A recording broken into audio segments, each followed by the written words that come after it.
Welcome back. You're listening to the discussion Innovation in Government, sponsored by Carasoft on federalnewsradio.com and 1500 AM. I'm Jason Miller. My guest today is Paul Battaglia, the Vice President of Federal Sales for BlackBerry.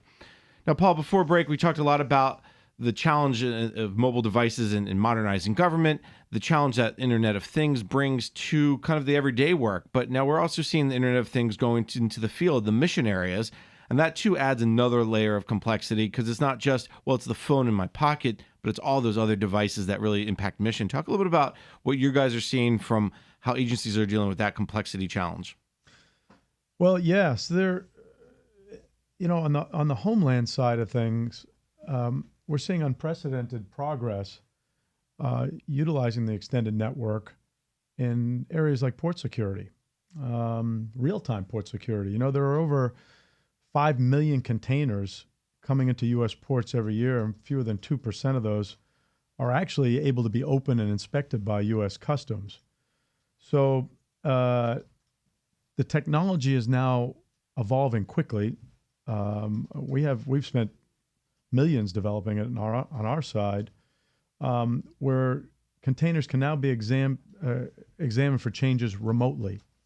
So from the port that they departed, has any change come to the container, even the environmental environment, the ambient temperature? Has the container been open?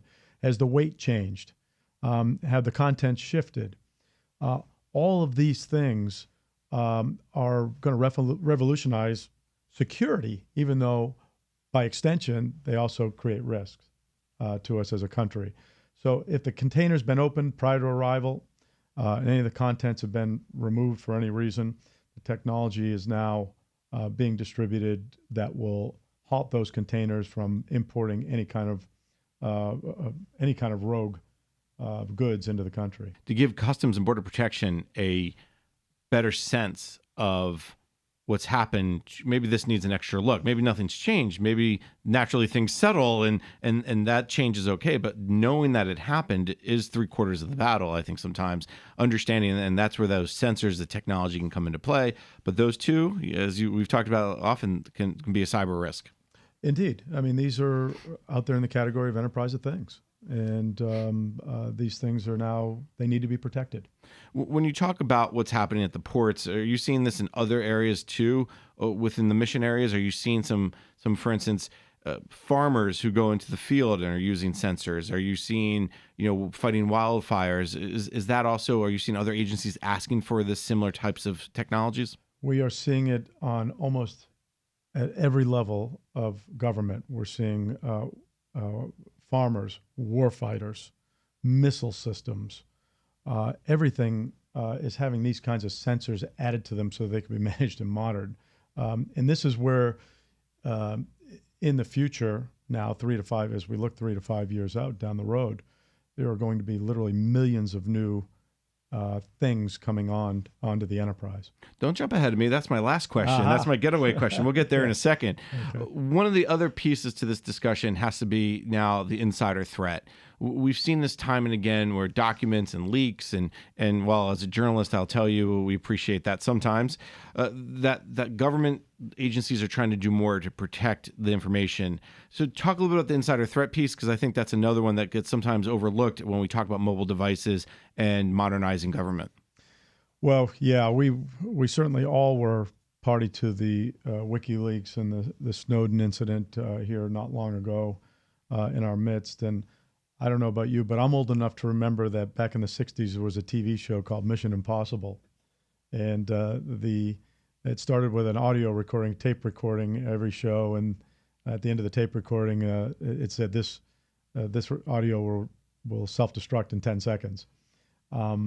There's also powerful technology now that's getting widely adopted in the government to place policies on digital documents. That is file-level security to prevent the next Snowden or WikiLeaks. And here's how it does it. So a sensitive document gets placed into its own security wrapper, and policies, either the author or whoever controls the document can apply policies to it that stay with that classified document throughout its history, no matter where it's stored.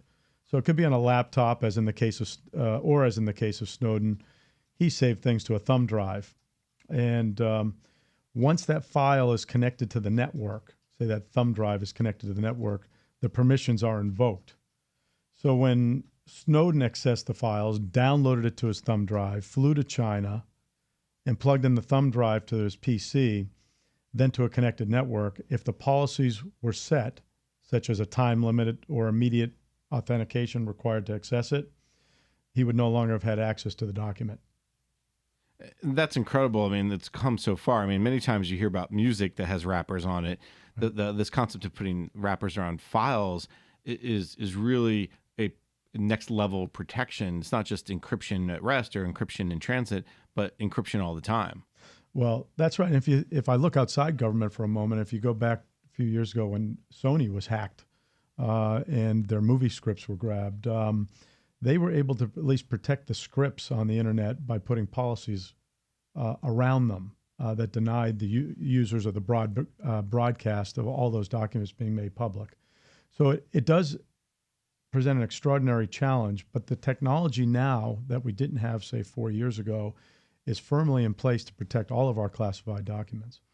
Do you think agencies understand that using this type of technology, a wrapper technology, that's one way to kind of meet their insider threat? Because there's a lot of requirements from the White House, there's requirements from Congress to address the insider threat challenge. Are they getting that? Are they starting to see it, or is this still one of those two new technologies? Let's test it and pilot it and make sure we understand it.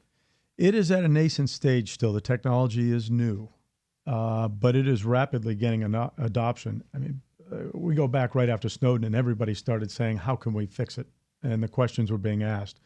And so we went out, developed it, brought it in, and have been testing it and running several proof of concepts here within government agencies to make sure that it meets those requirements of security. What's the reaction you get from CIOs, chief information security officers, when you do that pilot or test? Are they like taken aback, or they're like, do they believe it can work, or is there still some concerns about whether, well, what would that impact be on my ability to telework, as an example? Well, there are always trade-offs with any technology, but in this one, they're very few. As long as policies are set. For example, I may be out in a public place and I have a document that I need to review, and somebody may be looking over my shoulder, reading the document, or worse yet, they might have a cell phone, a smartphone, and they try to take a picture of my camera, my screen with the document on it. We can watermark it so that the camera, the image will be ineffective.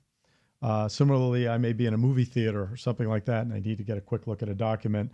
Someone could be looking over my shoulder, and we could present the document unscrambled one line at a time. So it cannot be. So when you talk about trade-offs against national security, certainly the benefits outweigh any trade-offs. Fascinating example, and I think people don't realize. I never thought to use my cell phone camera to take pictures of documents. I'll have to do that next time I see something I want. Paul, we've talked a lot about the problems. We've talked a lot about the challenges. We've talked a lot about the concerns. Solutions, I think we've started to go down that path a little bit. Talk a little bit from your perspective of, okay, what can agencies do? What are some things that they need to consider as they are moving more mobile, modernizing their technology, serving citizens better, but still cybersecurity is a huge, huge priority? Well, yeah, Jason, of course, it's part of all of our lives now. And it's not a question of whether we use cyber or not. The question is how to maintain security while making our network useful and the devices we use useful and with a good user experience. We do need better activation models, from high security containers to managing devices natively. In our case, we support over a dozen activation models over 4 operating system platforms, ranging from iPhones to Androids to Samsungs and Windows, and of course BlackBerry, all from a single management platform. And you've heard this theme throughout the conversation of simplifying management for our security officers and CIOs. This has to be one of the top priorities. And if you look now at the White House directive that agencies are going to be held accountable by the White House. They are going to need to show progress in these particular areas. And I think that's a great point because we've brought up risk several times, and understanding your risk is step one. But then, okay, once I understand it, then what do I do with it, right? And I think that's where some of these solutions come in. Do agencies understand risk, or are you one of your goals is, as you know, from BlackBerry's perspective, is helping them understand their risk, so then they can take steps to mitigate those risks?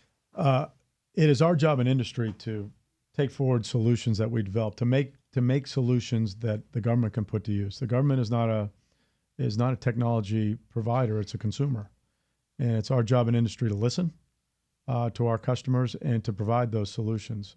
For example, we've learned in the past couple of years that governments like to listen in on live cell calls now of heads of state, and governments all over the world now have this capability to listen in on live conversations that policymakers and decision makers. This is one of the things we heard from the government. So we've now introduced a system now that protects the voice, the spoken word, and we're going to continue to listen and develop solutions for that. That's a great example. I think people don't forget about. They think data, documents, but the voice is also something else that's important. We're almost out of time. I want to jump back to the thing you said earlier about where we're going to be. So when you look forward, if we have this conversation again in 3-5 years from now, what's going to change? What are some of the things that agencies need to consider?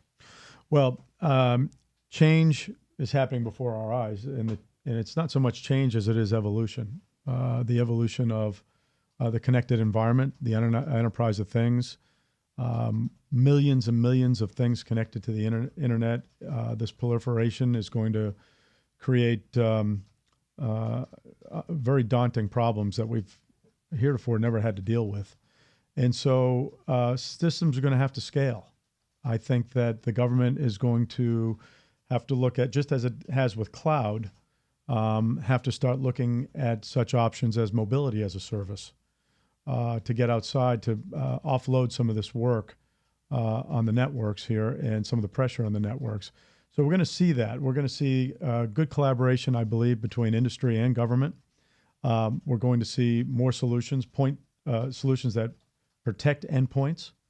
And all those endpoints, whether they be wearables or port containers, or they're connected to warfighters, or they're just mobile phones, are going to be national priorities in terms of protection.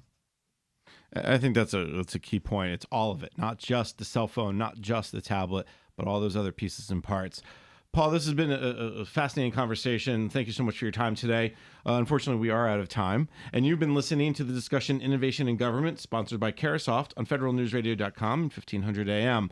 I'm Jason Miller. I'd like to thank my guest today, Paul Battaglia, the Vice President of Federal Sales for BlackBerry. Paul, thank you so much for taking the time. My pleasure. Thanks for having me.